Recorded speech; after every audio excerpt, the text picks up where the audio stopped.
Welcome to Swanzey Then and Now. Boy, do we have a show for you. I have Lee Dunham here with me today, and Lee, we're going to talk about the Grange. Or we're going to talk quickly about We're going to talk quickly about the Grange because we have lots of information to share with you today. And we've got some interviews that we did at the Ice Cream Social a few years ago. I think it was probably 3 years ago. I can't say for sure. But we've got a lot of information to get through. So what we want to show you today is what Whitcomb Hall. Whitcomb Hall, It's not the yeah. Grange. We're here to talk about Whitcomb Hall. So what we're going to show you is some photographs of Whitcomb Hall before.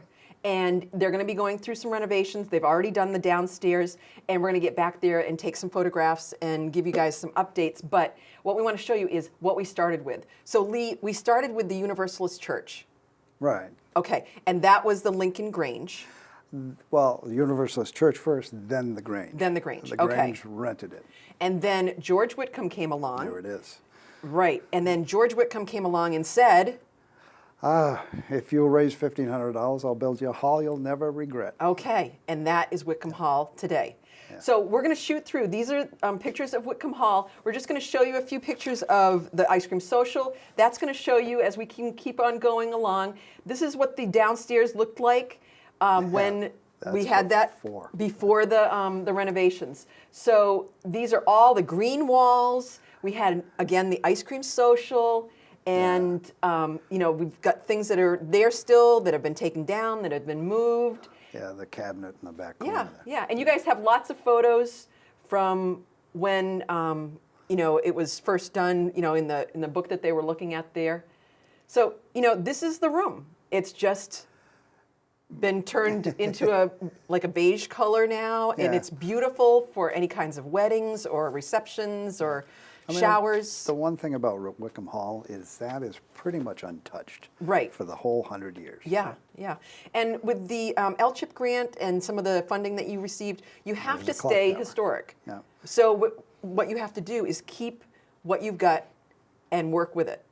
Correct? Yes, yeah. Okay. So this is upstairs. This is looking from the balcony. So there's a balcony upstairs, which people may not have ever seen if they've never been in this building. If they haven't been in, they haven't seen it, but boy, that's where But people that were. know it. Oh, yeah. Yeah, let me tell you. Okay, so this is looking back up from the stage and looking at the balcony. In the early parts of this, they would have seen silent movies up there. Oh, so cool, so cool. And then this is actually beautiful in my point of view, but it probably will be renovated. I hope they keep the wood.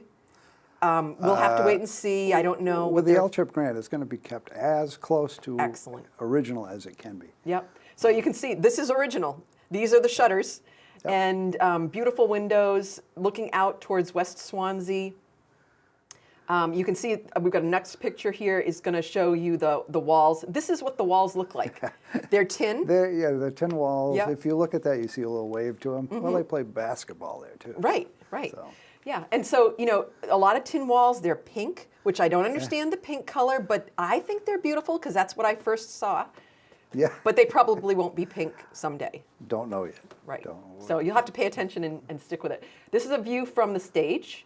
And then on the stage, there is a piano and then the curtain. Which that piano is original to the. Yes, yeah. And this is, you can see all of the little lights around it. I just think that this is such a neat stage. Okay, so this is one of the curtains, and then we have another curtain. Yeah, we found two. That's an original Grange Hall curtain. Yeah. And then this one, which was painted of the Thompson Bridge. And these are the way that they were stored up. Those are found up in the attic. Isn't that crazy? Yeah. I'm so happy that you guys were able to, and they look like they're in great condition. Look pretty good. We're Yeah. going to try to restore them. Yeah. So this is the stage, again. Lots of wood, lots of tradition, history there. Can you imagine all the people that have been up on that stage? Ooh, Yeah. many minstrel shows over the years. 8th grade, Yeah. or 8th grade graduation. You're going to hear some stories. All sorts of stuff. Yeah, yep. This is from the balcony. My 6th grade, we went over there for. 6th grade. I think a Christmas show Yeah, or something. because Leon says 8th grade, but the Christmas show. Yeah, there's so much. You're going to have to listen to these guys. I mean, 8th grade is back before Monadnock. Right. Once we have Monadnock, now Then it's a little bit different. Now we only go to 6th grade Right. in color. So. Right.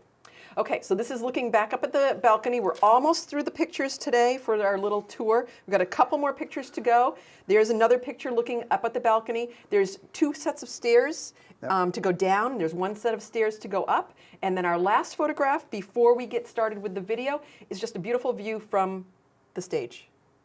Or is this the stage or no? This is from the balcony. That's from the balcony. The balcony. Yep. Yep. So I know you haven't seen it yet either. I know you haven't seen the video yet either. So what I'd like to do is run the video. These are 3 people that we interviewed during the ice cream social a couple years ago, and I think you're really going to enjoy it. So, okay, let's watch the video. So you have a lot of memories about Wickham Hall, and that's where we're here. We're here at Wickham Hall today. I probably could talk for an hour. You go right for it. You know, you go for it. Yeah. Well, I played basketball here through the West Swanzey AA. Yeah. I was in that for a number of years, and we played basketball. You can see where the hoop was up there on the balcony, and then where the 2 holes were, that's where, right here in the stage, that's where the other one went straight up. Oh, wow. Yeah. Well, so they used this for a lot of different things. It wasn't just, you know, concerts and things like that. They had. There were no concerts. It was No. dances, Dances, yeah. that I can remember, you know, and they used to sell food in there. If you walked up, they would have food. Yeah. And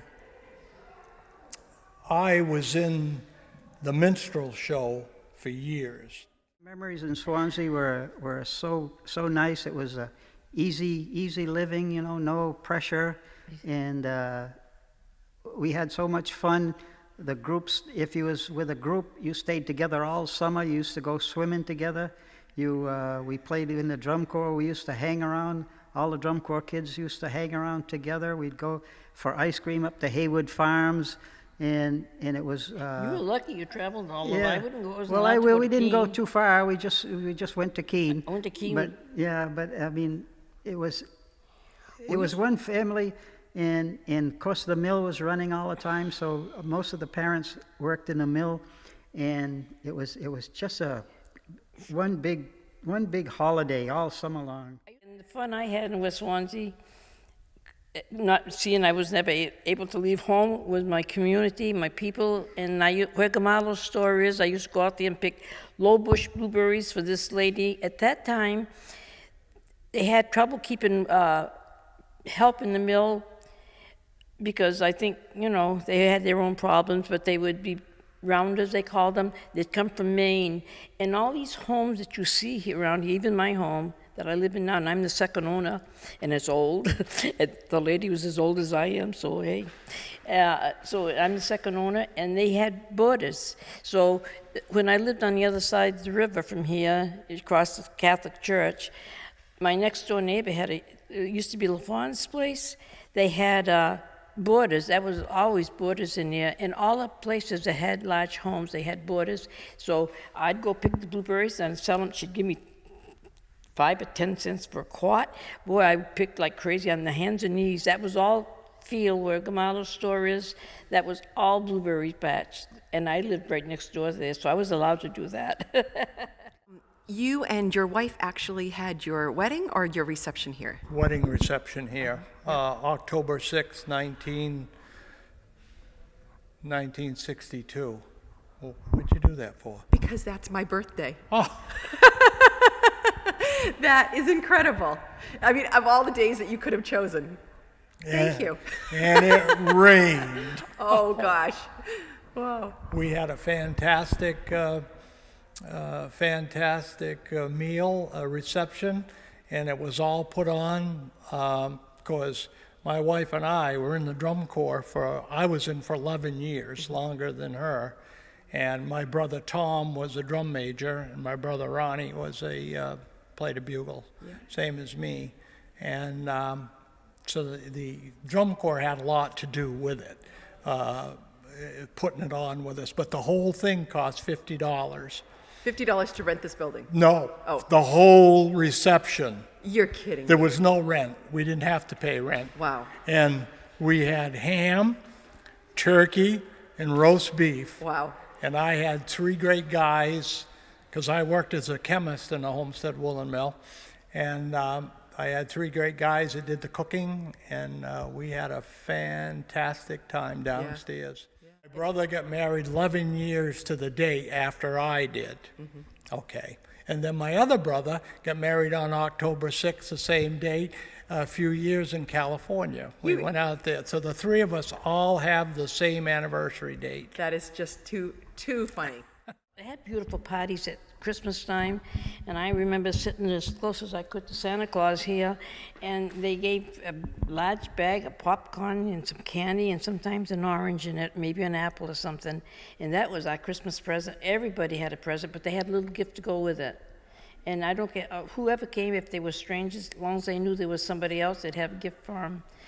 It was really nice. And graduation was another thing. I know I walked down, what was I? One of the classes, I don't remember which class, when we were seventh or eighth grade, yeah. And I had to walk with them, what do you call them? Yeah, they came in, right. And that's why this was our big thing. And all the parties we had, we used to put on plays. Even the drum corps used to put on Minstrel plays. shows, yeah. But the drum corps had shows here, we did. Yeah, we had, yeah. And raised money. Yeah, we had. I started. that. Yeah, I started school at Cutler School. You know, first grade, and I was living on the farm then, so I used to walk with my three cousins to school, and it was more than a mile. And we never had a storm day. Time to go to school. We'd go. We had our lunch pails, and then when I was 13, my family moved down to the village here in West Swansea, and I was still in probably the 5th, 6th grade, and so that was after the school burned. The school burned in 1945 or 46. My youngest brother would I was in Dale. the 5th grade when the school burned, and I was happy. Oh boy, we're not going to lose. We're not going to be able to. We won't have to go to school. Well, we only lost 2 days. They sent us up to Central Junior High School, and so I traveled by bus. You were in school with my brother Roland, weren't He you? was ahead of me a little bit, a couple of years. He was there when Yeah. the school burned. Yeah, he was It a couple of in- years ahead of me. It was in February, one of the president's birthday that it burned. The And February bell- vacation, the top yeah. 2 stories burned right out. The yeah, top and story the bell, burned right the out. big bell came bling. Yeah. And anyway, down. we had, by the time I reached the 8th grade, we had Marie Capron. I had her in the 5th and 6th, and then when I got to the 7th grade, she became principal, and she taught the 7th and 8th grade. We had 2 grades in each room. And our graduation was held here at Whitcomb Hall, and we would get this chicken wire and put it around the stage, and we went and cut some hemlock boughs and stuck them in the holes. I don't know who had the idea to do it, but it looked pretty neat up there. And we strung some up on the stage, and we dropped by some wire down and strung that all in. And we had a 8th grade graduation there. We had Dr. Hopkins come along and give us the diploma, and Dr. Hopkins was on the school board, and he was getting along in his years, and that 1948 was his last year that he gave the diplomas at Cutler School, because he was close to being the end of his tenure, but yeah, and then from then on I went to Keene High School, but West Swansea was a pretty hustling town there. The mill was running, and we lived right beside the mill, and of course we had the drum corps, and we had Fred Parham had the store right there at the mill, and Steve Gamallo's store was on the other side, and we used to call him Egghead, and he would throw an Tomatoes. apple at me or an orange or something. Of course, he'd try not to hit us, because if he did, what would happen? He never pulled. Because he was a good baseball player in his younger years.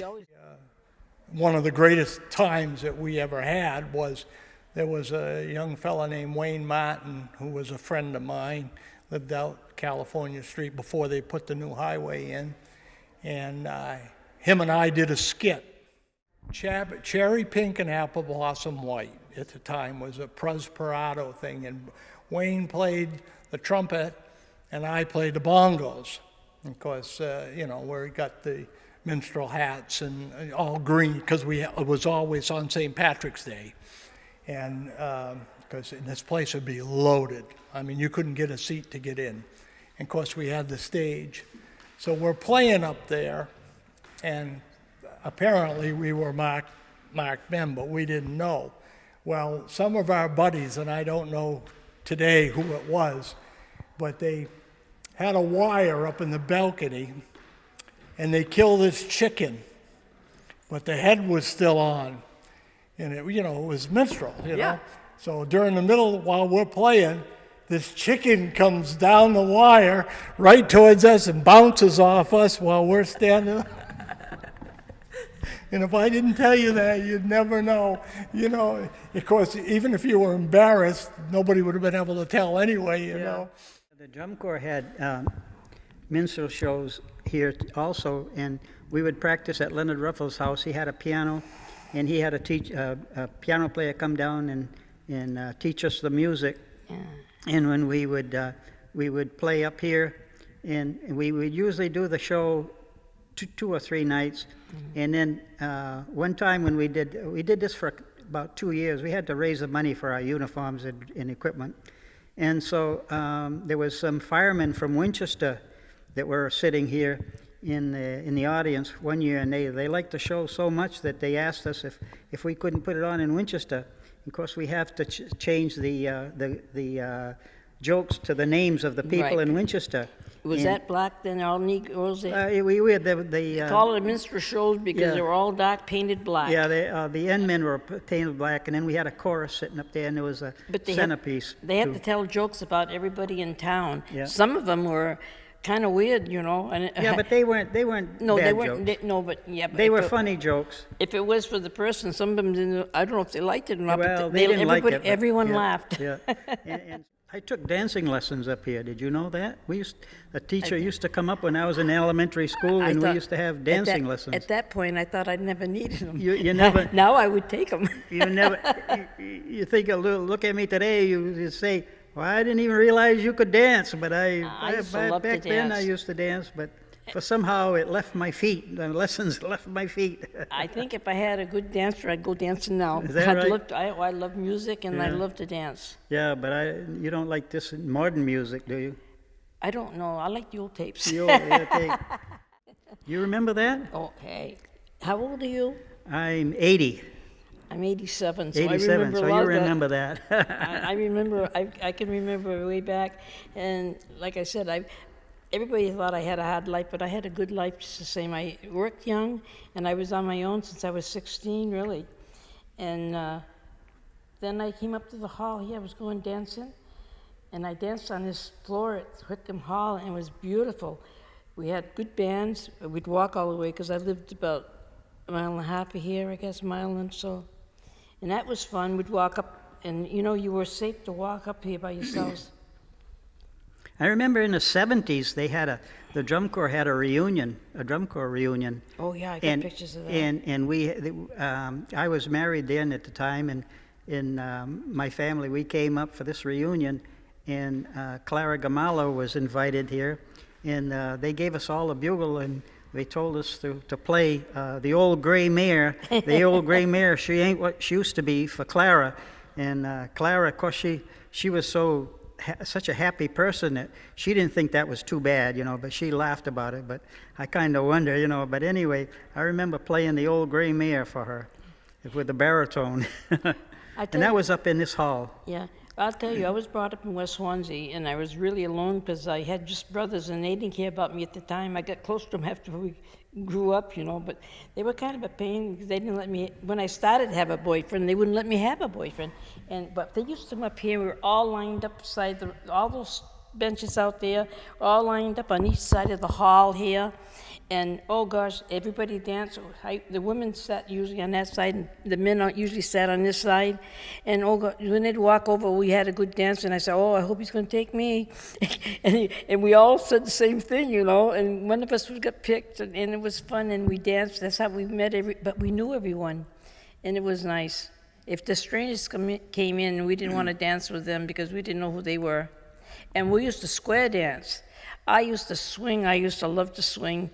The relatives used to sit up in the balcony, and I used to swing with my younger brother. We were swingers. He was a year younger than I was, and we'd go from one end of the hall swinging and come right back, and it was fun.